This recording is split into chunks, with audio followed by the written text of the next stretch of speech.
me a favor and listen to this.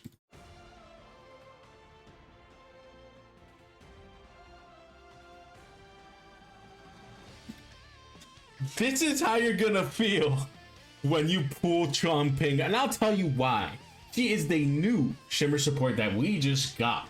If you get her, you're gonna feel exactly like that, and I'll tell you why. She is the best support in the game by far, by 15 million miles. Who is Gen? Who is Clara?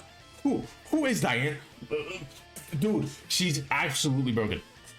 And I'll tell you why. But first, let's go into her captain ability. Her captain ability is absolute garbage. Increase ally crit rate in point war and knockout by 30%. Who gives a fuck? Speed is gonna demolish you if you have this.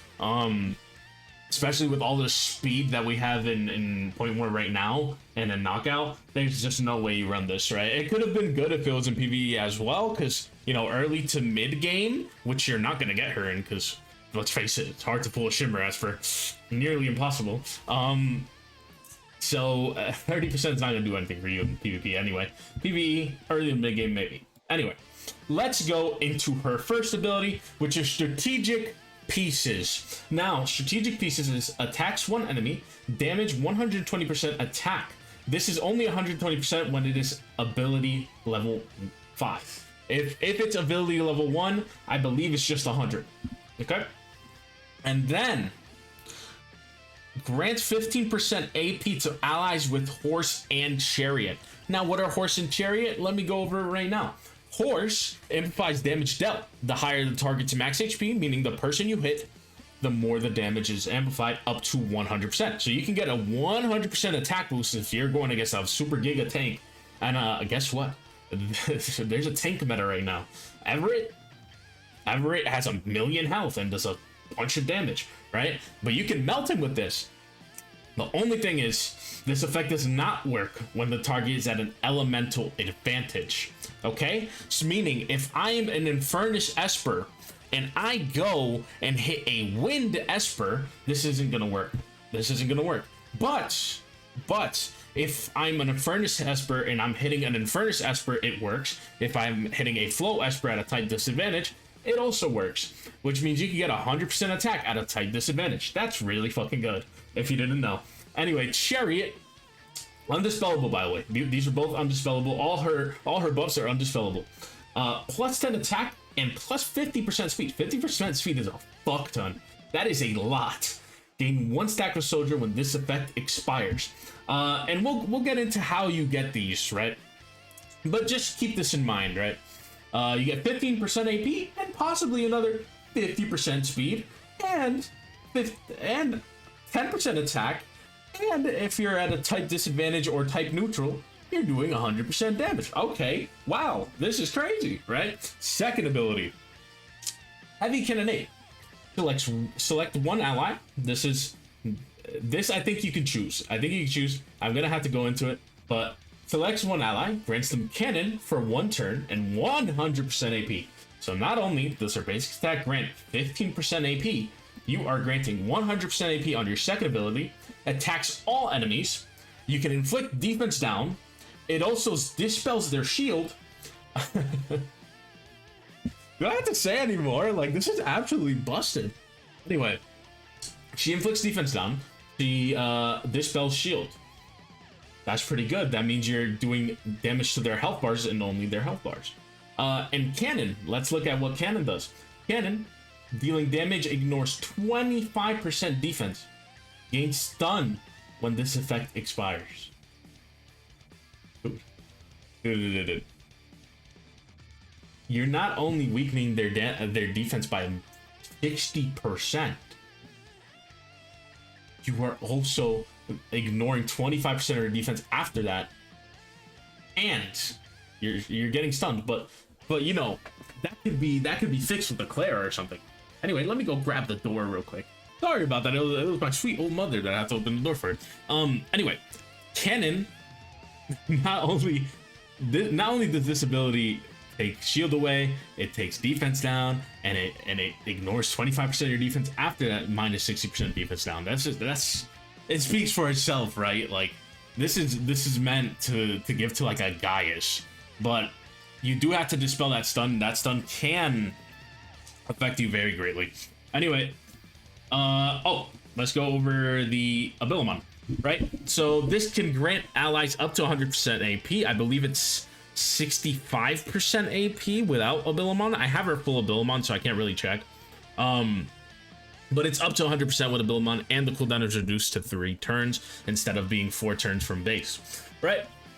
Let's go on to her ult. Now this is a big kahuna. Look at all these. Look at all these. Look at this passive, man. What is this? Anyway, let's look at this. Grants 2 turns of attack up and stacks of soldier to all allies, and 1 stack of soldier to all allies.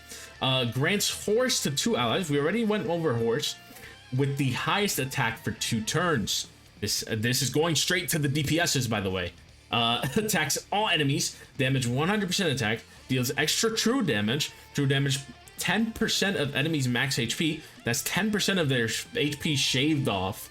Remember, her first ability gives a boost to people so they can hit tanky people and melt them, right? Remember that, because she's also doing 10% of their HP. Up to 100% of Xuan Pin's attack. Inflict miss rate up for 2 turns at the start of combat. Gains general and grants 1 stack of soldier to all teammates, excluding Xuan Pin. So she doesn't buff herself. She exclusively buffs everybody else. She gains only general. Now, let's go over general. Let's go over soldier, because you're going to see that a lot. When Xuan Pin attacks, called in 1 random teammate with soldier.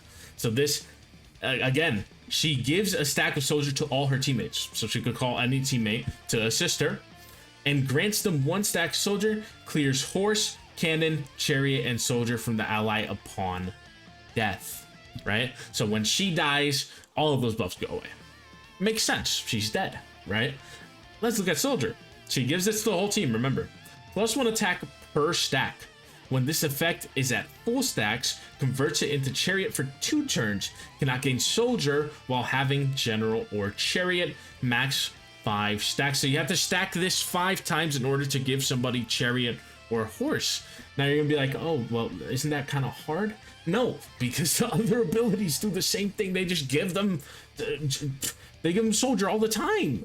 Like, this is absolutely busted. I believe the base damage for her ult is 70% attack, and then that goes up to 100% with Abilamon and reduce her cooldown from 5 to 4 at max Abilamon. She also inflicts miss rate up and attack, and she gives attack up. Like, this is so nasty, man. Like, it sounds confusing on paper, but we'll see it in game. We'll see it in game. Matter of fact, I'm gonna compare her to one of the best supports in the game, Dahlia. I'll throw in the Dahlia in there just to show you how much damage Leora does.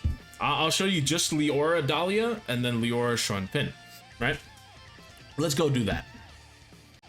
Okay, so we have Geb and Dahlia at the same time. So Geb is giving us 60% base attack, which is a lot, plus the 40% up from Dahlia, plus the crit rate up from Dahlia, right?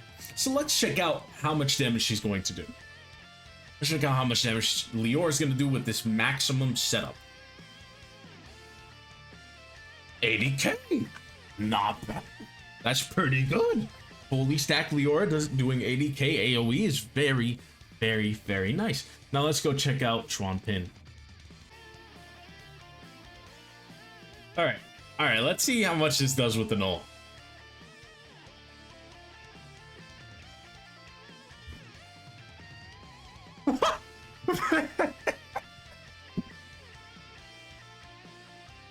What is that? What is that? And then you could just take off the stun. Oh.